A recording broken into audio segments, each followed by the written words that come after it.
ఓం శ్రీ గురుభ్యో నమ. ఓం హ్రీం క్లీం శ్రీం శివాయ బ్రహ్మణే నమ.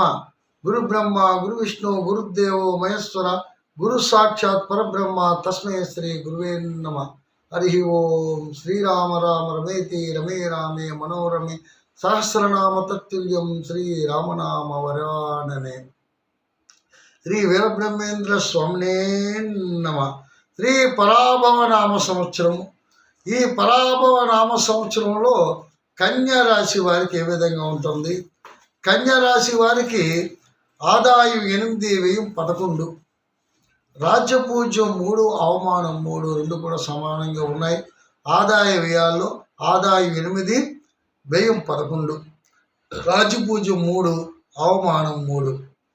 ఈ రాశి వారికి ప్రారంభం నుండి అన్ని విధములా కూడా బాగానే ఉండను. భయపడవలసినటువంటి పని లేదు. పెండింగ్ వ్యవహారములన్నీ కూడా పరిష్కార మార్గంలోకి వచ్చును. పాత బాకీలు ఏవైతే ఉన్నాయో అవన్నీ కూడా వసూలు అవుతాయి. కొత్త రుణములు ఏవైనా సరే చేయవలసి ఉంటాయి, చేస్తారు కూడా. వాటిలో కూడా వ్యాపార పరంగా చేసినటువంటి కొత్త వ్యాపారాలు ఏవైనా సరే అవి రాణిస్తాయి. మధ్య ఉన్నటువంటి ఏదైతే రుణం ఉందో, మధ్యస్థలంలో ఉన్నటువంటి రుణం ఉందో అది కూడా మీకు తీరుతుంది. గృహ నిర్మాణ కార్యక్రమాలు కూడా పూర్తి అవుతాయి, నెరవేరుతాయి. కొత్తగా గృహాలు కట్టుకున్నా సరే నెరవేరుతాయి. ఏమైనా కొనాలన్నా సరే, ఫ్లాట్లు కొనాలన్నా సరే అవుతాయి. అయితే అన్ని రంగముల వారికి, ఏ రంగంలో పనిచేసే చిన్న దగ్గర నుంచి పెద్ద వరకు, ఏ రంగంలో చిన్న చిన్న వ్యాపారాలు కానీ, పెద్ద వ్యాపారాలు కానీ, అలాగే చిన్న ఉద్యోగాలు కానీ, పెద్ద పెద్ద ఉద్యోగాలు కానీ చేసినటువంటి వాళ్ళకి ఎవరికైనా సరే యోగదాయకంగా ఉండును. బంధుమిత్రుల వలన సహాయ సహకారములు పూర్తిగా లభించును. శుభకార్యములు నెరవేరును.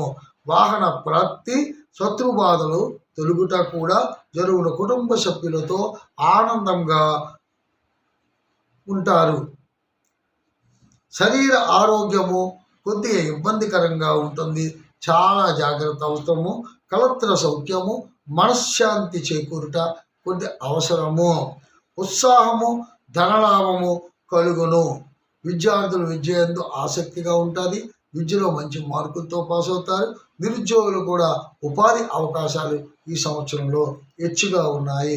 కళాకారులు కానీ, క్రీడాకారులు కానీ, సినీ రంగ కళాకారులు కానీ, అలాగే టీవీ రంగ కళాకారులు కానీ వీళ్ళందరికీ కూడా ధనాదాయం చాలా బాగుంటుంది. గుర్తింపు కూడా బాగా వస్తుంది. సినీ రంగంలో ఉన్నటువంటి నిర్మాతలకు విశేషమైనటువంటి ధనలాభము, ఎప్పుడు చూడనటువంటి ధనలాభం కలుగుతుంది. కాంట్రాక్టుదారులకు పనులు చురుకుగా సాగును. కాంట్రాక్ట్ పనులు ఎప్పుడైతే అంతకుముందు ఆగిపోయి ఉన్నాయో అవన్నీ కూడా పూర్తి చేసుకుంటారు. మంచి లాభదాయకంగానే వ్యాపారం సాగుతుంది. అధికారుల యొక్క పరిచయాల వలన పెద్ద పెద్ద కాంట్రాక్టులు లభ్యమవుతాయి. బిల్లులు సకాలంలోనూ కూడా వసూలవుట, ధనాదాయం కూడా కలుగుతుంది. రాజకీయ నాయకులు ప్రజల్లో గుర్తింపు బాగా వస్తుంది. సమస్యలు చాకచక్యములు పరిష్కరించుతారు. సాంఘికముగా గౌరవ మర్యాదలు పెరుగును. ఈ రాశి స్త్రీలకు ధన గౌరవాదులు లోటు ఉండదు. ఉద్యోగము చేయువారికి కోరుకున్న ప్రదేశముల యందు ట్రాన్స్ఫర్లు జరుగును. అనుకూలమైన సంబంధములు కుదిరి వివాహాది శుభకార్యములు కలిసి వచ్చును. గృహ అవసరములకు సంబంధించిన వస్తువులు సమకూర్చుకుందురు. బంధుమిత్రులు కలిగిట, సుఖశాంతులు పొందుట జరుగును. వీరికి ఏదైనా సరే శని రావులకి, కేతువులకి అభిషేకము, ధర్మాలు ఏదైనా దానాలు చేయవలసి ఉన్నా సరే చేసుకున్నట్టుగైతే, అలాగే సుబ్రహ్మణ్యేశ్వర స్వామిని పూజించుకున్నట్టుగైతే చాలా మంచి శుభఫలితాలు ఉంటాయి. ఇది సంవత్సరం మొత్తం మీద ఉన్నటువంటి యావరేజ్ ఫలితాలు కావున మాసవారి ఫలితాలతో విషయాన్ని పూర్తిగా ప్రతి నెల ఏ విధంగా ఉంటుంది ఆ మాసవారి ఫలితాలతో మీ ముందుకు వస్తాను. అంతవరకు సెలవు. ఓం శాంతి.